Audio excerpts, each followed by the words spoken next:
Hello， 大家好，歡迎翻嚟 This Channel 啊！今日我就要去倫敦啦。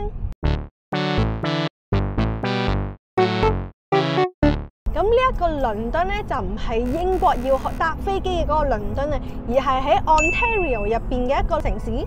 咁就因為公司咧就喺嗰度咧將會開一間新鋪頭啊，咁我咧就俾經理們邀請問我想唔想過去嗰邊幫手去學下嘢。咁呢個咁好嘅機會當然要贊成啦，係咪先？所以依家就朝頭早7點30幾分啦，咁就由老公咧去車我去某一個中轉點，再由同事 pick up 翻我啦，咁就一齊出發去呢一個倫敦嘅。咁因為今日咧係閒日啦，朝頭早啦，咁老公咧亦都需要翻工噶，咁冇理由叫佢由屋企出發揸到 London 幾個鐘頭咁遠噶嘛，又攰死老公係咪先？咁但係如果老公唔車我嘅話，我又唔知點樣可以去到嗰個中轉點度喎。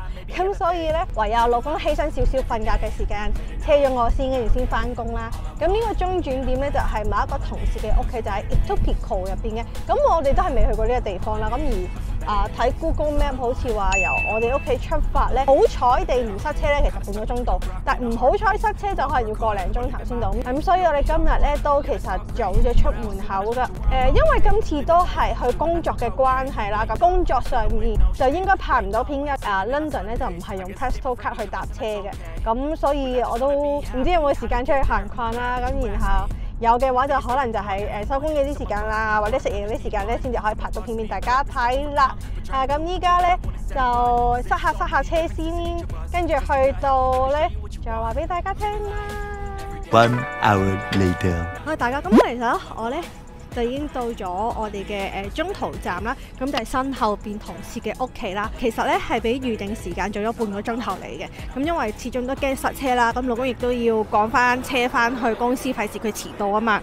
咁所以咧依家時間其實係7點50幾分，咁我哋本身就約定咗8點半喺呢個同事嘅屋企度出發啦。咁然後咧，咁依家因為咧天氣都有少少凍啊，咁然後我又早到咗啦。附近呢度咧，大家可以望下，其實咧全部都係住宅區嚟㗎，咁就冇一個好似商場啊或者係地鐵站之類嘅物體可以俾我匿喺入邊坐低等啦。咁所以唔知我可唔可以入去人哋個大堂度坐低等呢？咁之後有同事一齊啦，揸車去呢個 London 啦。咁途中應該都唔會拍片㗎啦，我諗。咁所以下一站就應該倫敦見。 2 hours later， 坐咗2個鐘頭車，一落車去到商場，第一件事當然係要揾廁所先啦。咁喺揾廁所嘅途中呢，就順便睇下究竟我哋間鋪喺邊。到咗商場嘅第一餐係 Tim Hortons 買咗個冬啦，食住先。咦，鋪頭呢就喺後邊啦。做咗一輪嘢之後呢，就去放飯。咁由於啦，得1個鐘頭嘅時間都去唔得邊，淨係可以去到商場嘅 food court 食嘢。咁第一餐呢，就揀咗呢一間日本嘢，就試下佢哋嘅味噌餃子拉麵。咁味道方面呢，其實就同味千拉麵係差唔多嘅，主角餃子啊擺埋啲湯度一齊，所以根本就唔脆身啊。咁另外咧，雞蛋都係熟蛋嚟嘅，唔係溫泉蛋或者溏心蛋。價錢方面，因為係 food court，所以唔使俾 tips， 埋單16個9毫4，但係呢個價錢值得有更好嘅選擇。Hello 大家，經過1日嘅時間，依家大概係8點幾啦，咁我哋咧就收工啦。佢本身咧就有同事啦約咗去食今晚晚餐，就係9點半。咁依家因為我哋早咗，咁所以咧就諗住去行逛先，然之後跟住先去食嘢啊。咁佢哋話因為餐廳附近咧就係 TNT 啦，咁所以佢就諗住去行一行 TNT， 跟住先食嘢。咁 TNT 大家都去過啦，咁就唔影啦。咁我哋直接去餐廳見。A few moments later， 嚟到眼前嘅叫做最味先，就係食我哋今晚嘅晚餐。咁入邊咧就好似係食串燒、燒烤、麻辣燙咁嗰啲嘢啦。唔知係咪因為太夜嘅關係啦，其實入到去幾乎咧都冇乜客人咁滯噶啦。咁職員啦安排我哋就座之後啦，就嘟 QR code 上網落單。咁餐廳嘅食物選擇咧，其實都算多㗎。除咗有燒烤啦、麻辣燙啦，佢都仲有一啲點心啦、熱炒啦、小食等等㗎。咁如果大家有興趣想知道有啲咩食嘅啦咧，可以放慢速度慢慢睇個 menu。咁但係留意翻啦，如果你係想食麻辣燙嘅話咧，所有麻辣燙嘅選擇咧都係喺出邊嗰度自助夾㗎。咁我分別就嗌咗一個左宗雞飯、燒蝦同埋燒茄子。左宗雞飯勁大碗，佢有炸雞啦，有蘿蔔啦，唔食嘅青椒，超多雞，碗飯勁大碗。跟住我仲嗌咗個燒蝦，陣間食，試下先。就係糖醋炸雞，再加少少辣，好似炸飯有啲厚，冇乜肉食。我嗌咗個燒茄子，望上去咧都幾靚仔喎，呢個燒茄子，同埋都幾大條，大條過之前食放題嗰個。食個茄子咯，佢係好蒜頭味啦，除咗蒜頭味之外咧，又冇其他味，即係佢冇嗰啲剪鹽粉啊，或者係其他咩辣粉啊、黑椒粉啊嗰啲，佢就係蒜頭咯。咁就試埋個蝦啦，佢嘅味道咧其實好表面喺嗰陣殼度咯。剝咗陣殼之後，其實佢入邊又冇乜味，但係蝦都叫新鮮同埋冇蝦腸嘅。咁我就 keep on 食啦，咁食完跟住就會翻酒店啦。咁睇下有冇時間翻酒店再同大家總結下我今日做咗啲咩啦。食嘢埋單雖然唔使俾 tips， 但係用 Visa 卡俾錢咧就收咗2.4% 嘅 surcharge。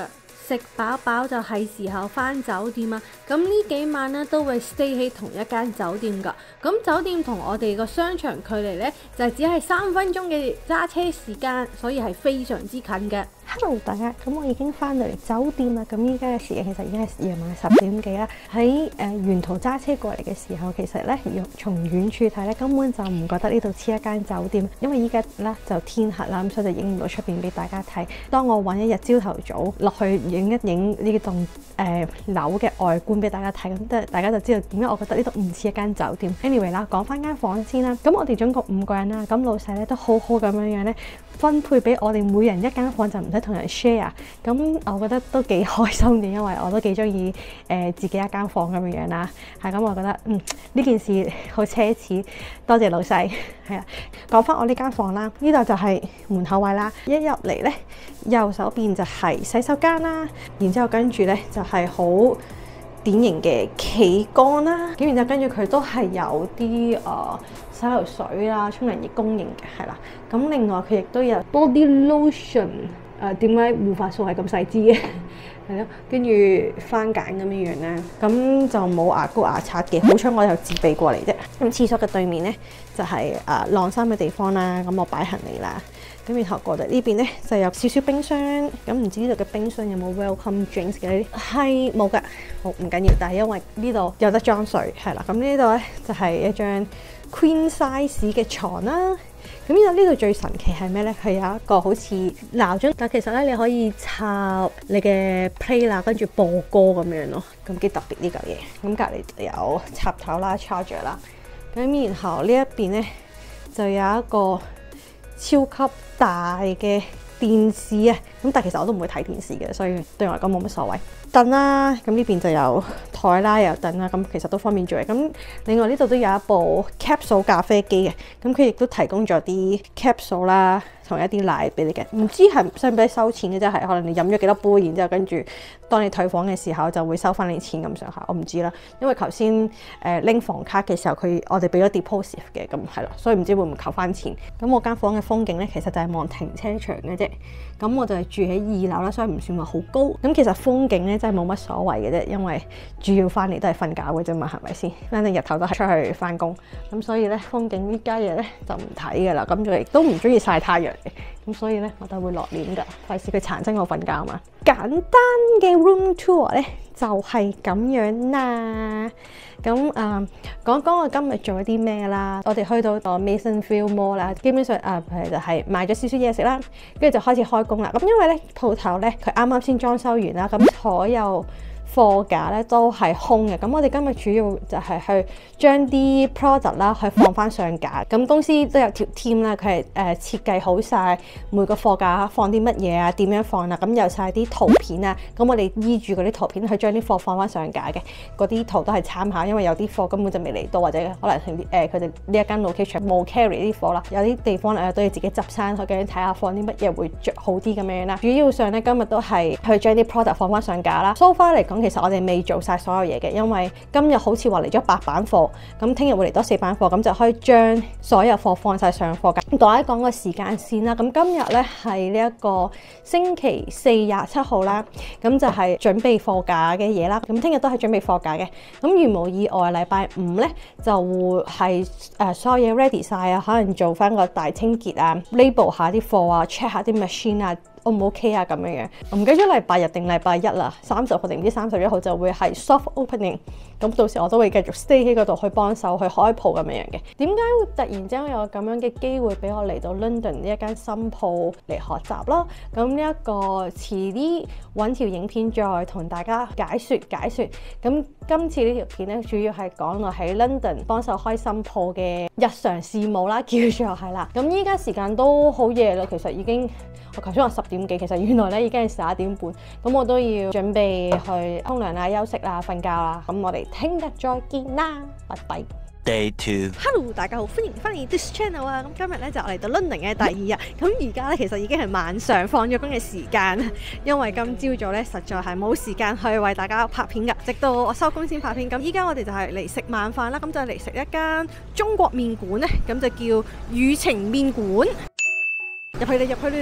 唔知係咪因為我哋太晏去啦？餐廳呢其實已經有職員開始打掃緊，準備收鋪。但係佢見我哋入嚟呢，其實都冇趕我哋走，咁我哋就照坐低啦。餐廳呢係用佢哋專屬嘅 iPad 去落單㗎。咁而我哋落單之後呢，個員工就即刻收走咗部 iPad， 所以呢就影唔到個 menu 俾大家睇。叫咗個沙鍋米線，咁佢呢就有啲唔知咩肉啦。跟住咧冇得加辣度嘅，咁希望佢唔辣啦。咁然後跟住我哋仲有一個炸湯圓嘅小食，仲有個呢個麵筋。咁小食就大家一齊 share 嘅。佢有少少酥酥地啦，但係佢係嗰啲麻香味嚟嘅，唔係辣，係麻香，即係佢類似花椒油嗰種味，所以都幾 OK。試下米線，好耐冇食過米線，佢係超幼身嘅米線啦。然後跟住咧，對我嚟講佢有少少硬，煮唔腍，就好滑身。好似係雞肉，都幾入味嘅雞肉。佢本身醃好咗咧，所以佢食落鹹鹹地咁。咁然後跟住佢仲有啲菜啊，有芫茜啊，跟住有隻鵪鶉蛋啦，跟住有冬菇啦，幾多料嘅其實我都講。但係佢就唔係嗰啲酸菜米線嚟嘅，就係主要係辣米線。咁試下個麵筋。唔知係咪個湯太濃咧？個麵筋相比之下就冇乜味。炸湯圓就最後先食，因為甜品嚟嘅，咁所以最後先至話俾大家聽好唔好食啦。咁依家就專心食嘢。A few moments later. Hello， 大家好，轉眼間咧已經翻嚟酒店啦。咁講一講頭先個晚餐啦。咁因為其實佢可以俾你揀，俾唔俾 tips 嘅，咁我就揀咗唔俾 tips 咁，所以就15個8。咁我覺得咁個米線啦，雖然個湯咧佢淨係得個麻味啦，咁就唔係嗰啲咩酸辣湯米線啊，咁個層次冇咁豐富，但係佢入邊呢啲餡咧都幾多嘅，即係譬如有海帶啊。又有豆皮啊、豆乾啊、鵪鶉蛋啊、雞肉啊等等啦，咁再加埋佢個麵呢，其實呢係叫做滑溜嘅，咁所以感覺上都唔算話好差，同埋都好大碗，最尾其實我係食唔晒噶。咁另外嗰個麵筋啦，飲一飲水再食咧，其實你會食到佢係少少用芝麻醬去拌嘅，咁所以唔係話完全冇味啦。咁個炸湯圓就係芝麻湯圓啦，咁佢個炸咧都幾脆口啊，咁內脆外軟咧，所以食落去咧有嗰種QQ 嘅感覺啦，我覺得都幾 OK。咁另外今日咧都嚟咗，好似話嚟咗4版貨啦。咁話晒我喺公司都做咗成年幾啦，咁有啲咩貨款咧，其實我都幾記得下咁樣。間新鋪咧佢唔算話太多貨款啊，基本上咧個貨場仲有少少吉啦，咁佢哋咧就決定延遲個開張日期，咁就下個禮拜再嚟多少少貨先，盡量令到間鋪頭咧滿嘅，有多啲貨先至開鋪。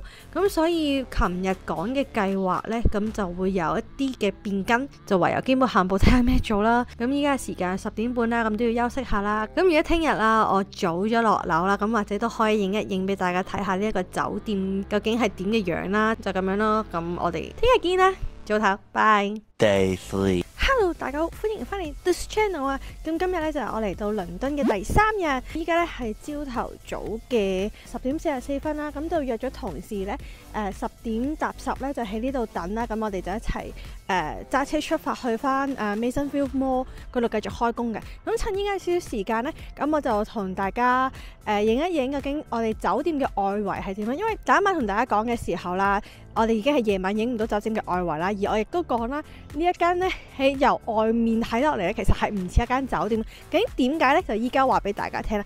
咁其實咧喺我身後邊呢一個咧，就係我哋住嘅酒店嚟噶啦。咁大家可以睇得出咧，其實佢唔算話係好高啦，就大概係3層咁上下啦。然之後跟住咧，佢嘅設計咧，都唔係高樓大廈咁樣啦，咁你離遠睇咧，你唔覺得佢似酒店嘅，你會覺得佢似類似係 condos 或者 apartment 之類嗰啲啦。酒店有個徽章嘅，咁個徽章其實好似一個校徽嘅。咁點解咧？就因為咧，原來咧呢一間酒店咧就係由一個大學嘅宿舍去改建而成嘅。佢咁矮嘅設計咧，其實都好符合宿舍嘅設計啊，係咪先？咁但係咧，其實呢間酒店都幾靚嘅，室外嘅食飯環境啦，咁入邊就係可以食一個自助 buffet 嘅早餐，咁就係25蚊一個人啦，咁就有啲貴啦。咁上面咧其實仲有一條橋啦，可以行去另一邊，可能西翼啊咁樣樣嘅。咁仲有個涼亭喺中間，其實都幾靚嘅，同埋環境都好寧靜、好舒適嘅，唔會話好嘈啦。因為大家都見到方圓百里咧係冇其他嘅高樓大廈，咁前面就係停車場啦，跟住後邊呢一度咧就係另一個花園，可能俾人搞下 event 啊咁樣樣嘅。好簡單 go through 咗一次酒店外圍，咁樣帶大家入去入邊check in 大堂啊睇下啦。左手邊就係 check in 嘅地方啦，咁前面咧就係可以裝嘢飲嘅地方啦。咁呢度係食嘢嘅吧啦，咁入邊呢度咧就係去餐廳咁樣樣。咁簡單介紹翻咗一次我哋酒店啦。如果大家係嚟 London 玩，想住幾日咧，其實都幾推介大家嚟呢間酒店，因為其實好靜又舒服。咁然後跟住陣間等同事嚟埋之後咧，咁我哋就會出發去做嘢啦。咁可能今晚食飯嘅時候再見啦。可惜當日晏晝食完一碗 Poco 之後啦，唔知係咪因為有生冷嘢，搞到我翻公司之後咧就嘔到七彩，基本上咧都冇得出去食晚飯，唯有就叫同事買外賣粥翻嚟食。除咗粥之外啦，我哋仲嗌咗一啲小食同埋一個西米露甜品啊，因為同事發現咗咧喺粥鋪隔離咧就有一間唐記甜品啊，於是佢就問我要唔要一啲小食。咁粥方面呢，我就揀咗呢一個豬潤肉丸粥啊。咁佢啲豬潤呢，雖然就好薄身啦，同埋唔算話好多片啊，咁但係食落去呢，都未至於話過熟啦，仲有一啲豬潤嘅香味。反而肉丸呢，我本身以為佢哋係手打肉丸，點知原來都只不過係貢丸啊。咁小食方面啦，我哋分別咧就喺粥鋪入邊買咗一件蛋卷，因為本身唔知蛋卷係咩，所以就買嚟試下啦。但係點知原來食落去咧，其實咧同腐皮卷係差唔多，只不過係冇蝦同冇西芹版嘅腐皮卷。咁我哋喺唐記甜品啦，分別嗌咗章魚小丸子啦，咁佢一份呢都好多，差唔多有成10粒咁滯。咁佢入邊呢，只不過係粉漿同八爪魚。咁另外仲嗌咗一份台灣香腸，咁食落去呢，有淡淡嘅蜜糖味，都唔錯。咁最後呢，就係呢一個粥鋪買嘅西米露喎，入邊原來呢係番薯唔係芋頭喎，呢一個配搭呢都幾新奇下噶。Day 4嚟到倫敦嘅第4日，晏晝我哋去咗食呢一個加拿大版嘅兩餸飯 Manchu Wok， 咁我就分別嗌咗呢一個炒麵底啦，配呢一個炸蜜糖檸檬雞，同埋呢一個豆腐時蔬啊。咁講真嗰句啦，佢個炒麵係幾好食嘅，咁但係個炸雞嚟講呢，就比較腍身啲，同埋呢，佢入邊冇乜肉啊。豆腐就不過不失啦，但係咧不得不提及嘅咧就係佢哋有一個 Fortune Cookies 啊。咁呢個 Fortune Cookies 咧打開咗之後咧，其實佢係有一組 lucky number， 你上翻佢個網度打翻呢一組 lucky number 咧，咁就有機會可以抽到佢哋 Manchu Wok 嘅 gift card 啊。咁我咁好彩地啦，我嗰張 Fortune Cookie 就俾我抽中咗50蚊啊！ Hello， 大家好，歡迎翻嚟 This Channel。今日咧就係我嚟到倫敦嘅好似第4日，然後今日咧亦都會係我喺倫敦嘅最後一日啦。咁聽日應該就會翻去啦。咁所以今日咧做晒所有嘢咧，就食餐好啊！我哋咧就決定去身後邊一間越南餐廳度食嘢。咁因為咧嚟咗加拿大咁耐，未食過越南嘢，所以 Let's go。要食嗰間嘢就係前面呢間 FUH， 唔知點讀啊。入到去餐廳咧，首先咧就要等佢哋安排座位先可以入座啊。咁但係望上去啦，餐廳嘅空間感係超級大，而座位嘅數目咧其實就唔算話好多。然後餐廳仲有2缸觀賞魚啊，唔知可唔可以坐到喺魚缸嘅隔離呢？佢嘅餐牌咧其實係勁簡單，佢就係咁樣啦。然後跟住1頁紙啦、2頁紙啦、3頁啦，就得咁簡單。就睇下食啲咩，再同大家講。A few moments later. 嘢食到咗啦，咁首先咧我就嗌咗個撈檬啦。咁其實我本身係想食雜肉撈檬嘅，咁但係佢呢一間咧雜肉只係配湯飯，就唔係配撈檬。咁我就問佢有冇啲類似雜肉嘅嘢，咁佢就話呢一個BBQ 腸仔咁樣啦。咁陣間去試下佢。咁另外咧仲嗌咗杯越南咖啡啊。原先店員啦佢就話呢一度嘅咖啡咧都係由越南嗰邊運過嚟嘅，咁應該係原汁原味嘅味道啦。咁所以陣間試下。呢個同事叫 Blair， 佢就係呢幾日同我一齊工作嘅一位同事。咁然後呢度就係佢點嘅餐 Weekly Special， 每個禮拜日嘅食物佢都唔同嘅。咁今日呢個咧海鮮麵咁上下啦，然後佢呢一個係累積嘅沙律咧就係配 Weekly Special 啊。係啦，咁然後佢就嗌咗個椰子咖啡，望上都好似好好飲咁。咁依家咧，我哋就開始食嘢，先飲咗咖啡先，因為我對個咖啡好有期待。佢杯咖啡咧個底咧呢度勁多冰啦，跟住我頭先係勁難插到支飲筒落去，佢勁多冰。佢係勁濃郁、勁重咖啡味，但係唔係苦澀咖啡味，而係佢有少少炒香咗嗰啲咖啡豆嗰種咖啡味。我覺得係幾好飲嘅，但係我會驚今晚瞓唔着，同埋佢落糖好似落得有啲多，所以有少少甜。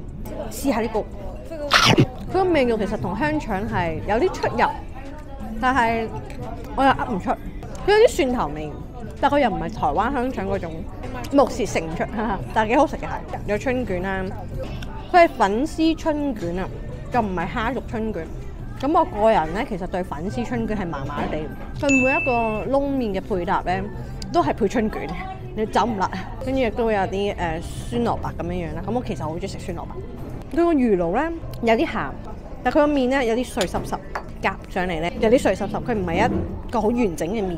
咁呢個就爭少少，簡單不專業食評就到呢度啦。咁我要食嘢，咁今晚翻酒店再傾。1 hour later. Hello， 大家好，咁我已經翻嚟酒店啦。咁按原定計劃咧，其實我係星期4朝頭早出發去 London， 跟住星期2朝頭早就翻去 Toronto 噶啦。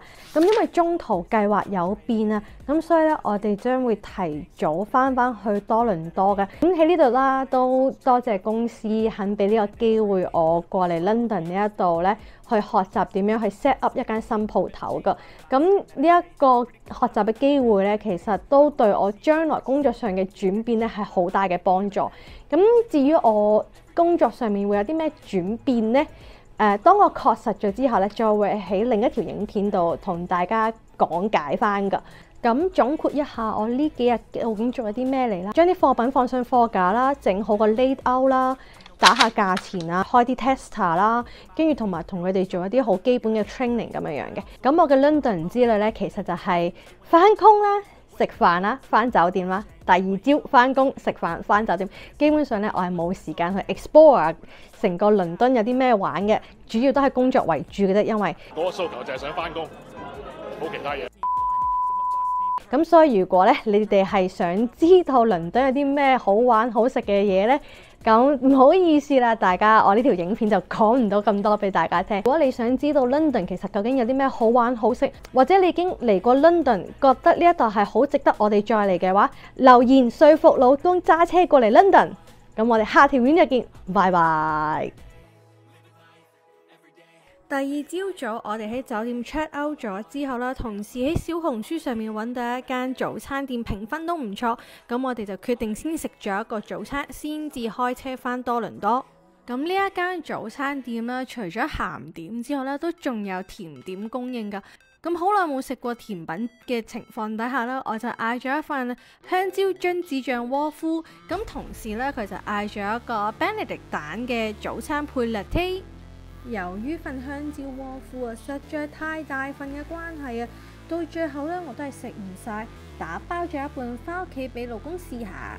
食飽飽之後咧，同事就車翻我去 Mississauga 嘅 Square One， 一落車就要即刻趕去 Go Bus 巴士站度買車飛翻屋企啊！因為 Go Bus 係1個鐘頭先得一班嘅啫。翻到屋企梳洗完之後咧，就瞓覺休息啦。